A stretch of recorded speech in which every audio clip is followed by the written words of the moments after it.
Bonjour Ludivine, Bonjour Jean-David. 15 septembre, merci d'accueillir la maison Albert Bichot dans la cave des Hospices de Beaune, la magnifique cave. Ouais. On s'était vu il y a quelques semaines, je voulais faire un petit point avec toi sur les vinifications, que tu me racontes comment tu as travaillé pour les vins blancs et les vins rouges de ce millésime du vin. Eh oui. Alors écoute, on a travaillé les vins rouges avec une approche un peu différente de certains millésimes. On a la composante solaire de ce millésime, avec des raisins plutôt très mûrs et plutôt petits. Donc on a fait des macérations avant la fermentation, plutôt longues et à froid, pour travailler les arômes, la couleur, les extractions douces, avec très peu d'intervention sur les cuves à ce moment-là. Donc ça a duré entre 8 et 11 jours, ce qui est relativement long. Pour te donner un ordre de grandeur, d'habitude c'est plutôt 5-6 jours. On est presque au double.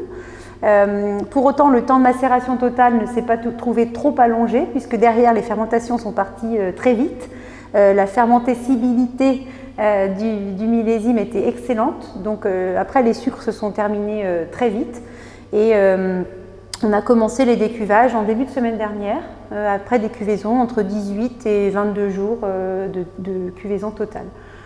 Donc on a un profil aromatique très frais, puisque c'est ce qu'on a été chercher en début d'extraction. Et puis des tanins qui n'en finissent pas d'être ronds, d'être suaves, d'être doux. On s'est même dit, est-ce qu'on est allé assez les chercher, parce que les peaux paraissaient pas très épuisées dans les cuves.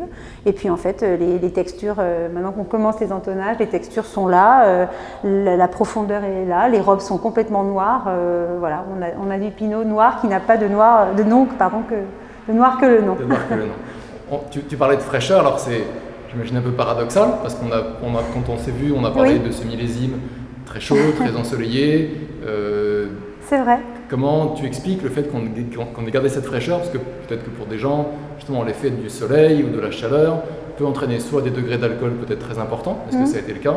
Et est-ce qu'on a cette potentielle richesse dans le vin ou pas, justement? Alors, c'est vrai que nos degrés d'alcool sont naturellement très beaux, on oscille entre 13,5 et parfois 14,5 même, pour ce qui était ramassé en dernier. Mais pour autant, l'acidité est là. Donc en fait, on a un profil analytique, mais aussi gustatif, parce qu'on l'aperçoit, cette acidité, qui est très intéressante et qui nous fait en fait être complètement en Bourgogne. Donc c'est pour ça qu'on a quand même cette fraîcheur.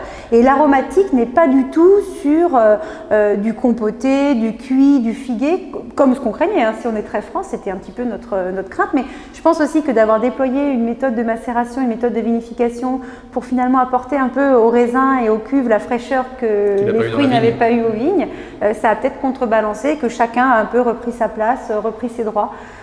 Donc on se retrouve avec des vins aux aromatiques de framboise, de fraises, de fruits rouges, alors mûrs, parfois un peu confiturés, mais jamais cuits, jamais réglissés, pas du tout surmûris. D'accord. Donc c'est vraiment, avec une structure de tanin incroyable, franchement c'est top. Ouais, je ne vais pas cacher qu'on est quand même agréablement surpris, non pas qu'on doutait de la qualité du millésime, mais on était inquiets. Voilà, on était inquiets au moment d'aborder nos vinifs et puis peut-être qu'on commence à avoir l'habitude aussi de gérer des millésimes un peu solaires, tout simplement.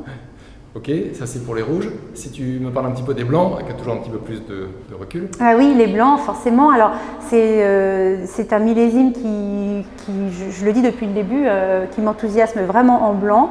J'ai l'impression qu'on est bien en Bourgogne. On n'a pas des degrés alcooliques qui flirtent avec des 14 ou des 14,5 comme on a pu connaître.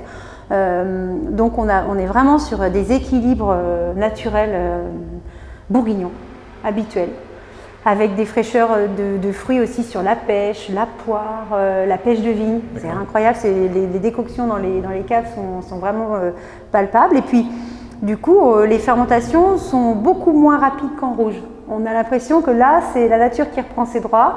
Voilà, les raisins en ont un peu bavé à la vigne, donc ils ont envie de fermenter, mais ils y vont tranquillement. Ouais, ils y vont tranquillement.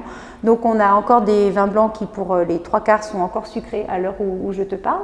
On va les surveiller, mais a priori, il n'y a pas de raison que ça n'aille pas au bout. Mais les fermentations sont quand même bien plus lentes. Les blancs prennent leur temps. D'accord. Bon, super. Merci beaucoup. On se reverra dans quelques semaines. Oui, il faudra bien goûter. Dans les fours pour digérer cette prise de bois. Exactement. Merci beaucoup. À bientôt.